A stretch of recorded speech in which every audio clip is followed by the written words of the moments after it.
আসসালামু আলাইকুম। কেমন আছেন সবাই? আশা রাখছি সবাই ভালো আছেন। আর আমার গলাতেই বুঝতেছেন, আমার কণ্ঠে যে আমার গলার কি অবস্থা। আলহামদুলিল্লাহ, কালকের চাইতে আমার গলা আজকে অনেক ভালো, সেজন্য আমি ভয়েস দিতে পারতেছি। কালকে এই ভিডিওটা আমি করছি, কিন্তু আমি ভয়েস দিতে পারিনি, কারণ আমার গলা দিয়ে কোনো স্বরই বের হচ্ছিল না, কোনো শব্দ কেউ বুঝতে পারতেছিল না, এতটা গলা বসে গেছিলো আমার। আজ কতদিন হলো এত ঠান্ডা লাগছে, কোনোভাবে আমার ঠান্ডা কমতেছে না। আর হচ্ছে না, কমার কারণ হচ্ছে আমি যেভাবে নিজের যত্ন নেওয়া তাও নিচ্ছি না। যাই হোক, কালকে আমার ছেলে আমার আব্বু জোর করে আমাকে অ্যান্টিবায়োটিক ধরাইছে। আমার এই ঔষধ খাওয়া আমার জীবনটা একবারে, আমার সবচেয়ে ভয় লাগে ওষুধ খাইতে, আর ওষুধে আমার পিঠ ছাড়ে না। যাই হোক, আমি পার্সেলটা খুললাম। এটা ছিল হলো বিটরুট পাউডার, এটাও একটা ঔষধের মতোই। আমি এর আগে আপনাদের সাথে এই বিষয়টা নিয়ে শেয়ার করছিলাম যে আমার লিভারের প্রবলেম, ফ্যাটি লিভার, থাইরয়েডের সমস্যা আছে।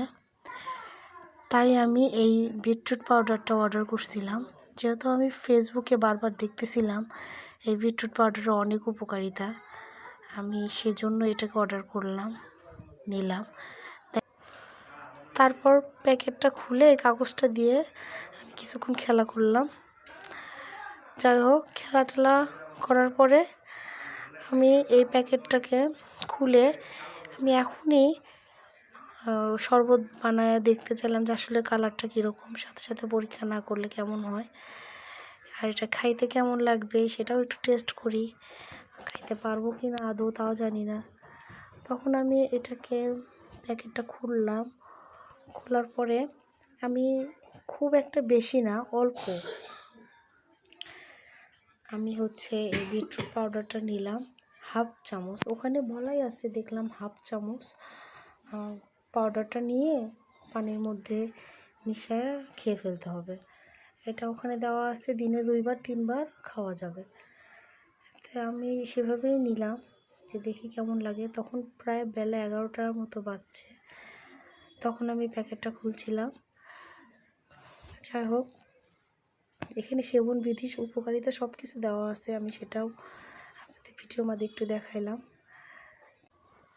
আর যেহেতু আমার ঠান্ডা, তাই আমি হালকা কুসুম গরম পানি দিয়ে এটাকে খাবো। আমি সবসময় আজ না হলেও 20-25 দিন হলো গরম পানি খাচ্ছি, আমার মুখে কোনো রুচি নাই, কোনো স্বাদ নাই, আমার খুব কষ্ট হয়ে গেছে। যাই হোক, আলহামদুলিল্লাহ তাও ভালো আছি। এটাকে আমি হালকা কুসুম পানি দিয়ে গরম পানিতে গুলিয়ে নিলাম।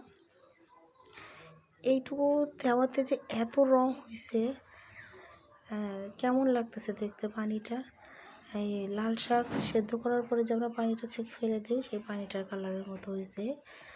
দেখেন, অল্প একটু, কিন্তু চামচের আগা দিয়ে হাফ চামচের মনে হয় ফুল দেয়নি, অল্পই দিছে, তাতেই এত রং।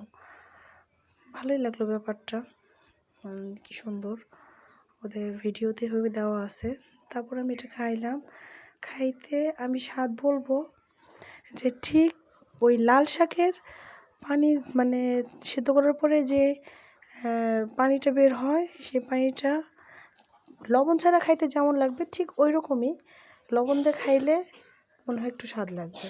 যাই হোক, এই তো খাইলাম। খেয়ে এখন এর উপকারিতা কী হবে না হবে আমি এখনও জানি না। যদি আমি কোনো উপকার পাই, আমি এটাকে আবার অর্ডার করব, আমি আবার খাবো। উপকারিতা হলে আমি এইটার বিষয়ে আবার আপনাদের একটা ভিডিও দিব নিয়ত করছি। যাই হোক, সবাই আমার জন্য দোয়া করবেন, আর সবাই ভালো থাকবেন।